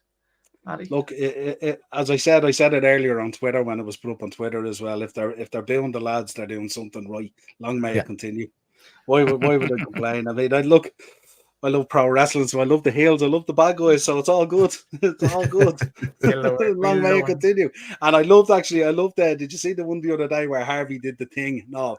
And they were saying, God, he's really learning off Darwin, isn't he? That shithousery and stuff like that. I like that. I like that, giving it socks and all and stuff like that. I love it. That's what you want and stuff like that. And it's good. And for those guys as well, it's really good because it shows they've a bit about them and stuff like that. And look, we've all questioned Harvey over the season and over multiple seasons about whether he is or isn't good enough and stuff like that. But look, he's on fire at the moment and he's doing well. And long may it continue. He's a bit of a David Fairclough for us. Whatever was getting the goals, but he's creating. When we seem like we're losing a bit in midfield, he comes on and changes it, and then we get back control. Exactly. So I think he's learning. Eventually, I can see him being a main stage in the team, but he's very young. So he could still be with us until he's 24 at Trent's age, and then really be solidified in the team for the next 4 or 5 years. It just seems like he's been around for ages, though, doesn't it? It seems like we've had him for ages. Yeah, he's still learning his way. When the team develops, I mean, there's certain players that are in the team right now in Liverpool. If let's say Klopp leaves and a new manager comes in, a new formation comes up, Harvey Elliott could be the best thing since sliced bread in that team, and somebody who's like Szoboszlai could probably look like he's falling over his own feet because he just can't play that kind of football. It all depends on what the manager's playing, and it's not down to who's there in the team. Harvey Elliott is a great footballer. He's a great young fella to have within the team, and he's brilliant to bring off the bench. So I'm happy with that at the moment. Liverpool fans are happy with it. Harvey's happy with it. He's doing well in international football. He just bites his tongue and just keeps going for the next couple of seasons. He'll either be right in that Liverpool squad, or he'll decide himself he's going to move on somewhere else, and Liverpool will reap the rewards on the other. Yeah, 100% there, lads. Jack, your choices were shocking. Sorry, you know me. But lads, it's been an absolute pleasure. Then I get the lads to shout out their socials. Mark, if you can, drop the links in. The links are in the description as well. So if you are listening on the repeat, make sure you do head over. You listen on Facebook, Spotify, or the audio podcast as well. Please do head over. Drop the lads all your support as much as possibly can. Niall, massive thank you, mate. I know you've been busy. No problem. Randy Orton back in the wrestling, is he? That's it. Randy's back on Saturday for Survivor Series and stuff like that. I love this international downtime because I can just focus on wrestling and stuff like that and a little bit of football. It's great crack, and I love just winding people up. I just love it. Like I grew up. I love it, so. Massive thank you for coming on, mate. Just shout out where everyone can find you through the week. Yeah, it's basically the upper tier and on all socials and stuff like that, and out there on Spotify, Google Podcasts, Amazon Music for the audios and all that kind of stuff. And we're back tomorrow night with Pro Wrestling Weekly. We'll be talking about Survivor Series. Thursday will be Thursday Tier Talk, so Premier League preview, beat the bookie, all that kind of good nonsense that we get up to on a Thursday as well. Friday I'll be doing a preview for the City game. I want to wait and see how truthful Pep is about all these injuries before I do a preview. I reckon he's spoofing us with the exception of Kevin De Bruyne. So I can't do a preview yet. Apparently, all their team is out injured and they've no players, apparently. So we shall see. But yeah, that's Captain it. Haaland. Massive thank you for coming. Yeah, massive thank you for coming on as always, mate. Pleasure as always. Pleasure as always. Kev, how are we, lads? Good, I'm good, right? Me and you need to move on with this kitman, don't we, lads? We do. I know. Look, like lads, I've sponsorships in the loop. We're waiting on these places to come back to us to do this bloody show. Is what we're waiting on. Actually, and while Niall is there, check out a guy called Dead End Ole. He's a really good friend of mine called Chris, and he goes back and forth to the WWE all the time. But he's got millions of views on YouTube, and I talk to him every Friday night. He's fantastic. Dead End Ole. Check him out. He gets drunk every Friday night, sings songs, and then talks about wrestling. It's brilliant. But sounds my guy. well, look, and also my cousin Wayne, he runs WrestlingNews.net, which is an old website for a long time as well. Anyways, you're meant to be. I know I'm being bigging up myself, but I don't get to see Niall that often, so he's knocking out that. I'm not like I was massive into wrestling years ago, and then I got into music, and that kind of took over for me. So I kind of pop back for the old Royal Rumbles every so often, all this kind of thing. Anyway, my name is Kev. I'm Spider LFC. On YouTube and Facebook for the football. I'm Irish Spider Guy on YouTube and Twitch for the gaming, and also just Spider on Facebook for the gaming. So you'll find me there doing all that kind of stuff. Plenty of horrors, co-op horrors. I'm definitely roping Tom into doing a couple, and Jack as well, into doing a couple of Phasmophobia nights and stuff like that. We'll do a horror stream starting next week, I think. I don't want to be watching any clips of the Ev. Like, no. Nah, it's not going to be the Ev. It's going to be horror. Well, a horror show, yeah, it's not going to be that. I just pictured Michael Jackson in an Everton suit chasing me through a house screaming. So we got there in the end, chat, and for the audio listeners, we got there as well. Massive thank you, Kev. Tom. Subtitles will be in the description. Need subtitles when you're listening to me. Everyone does.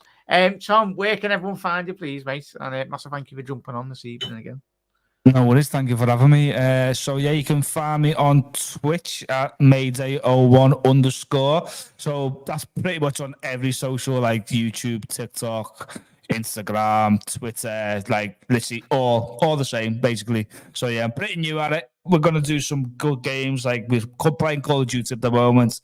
Probably gonna have a few games of PUBG, maybe soon, also Faz. Among Us, maybe some other games. Counter-Strike, we got loads, but we're going to rope as many games as we can.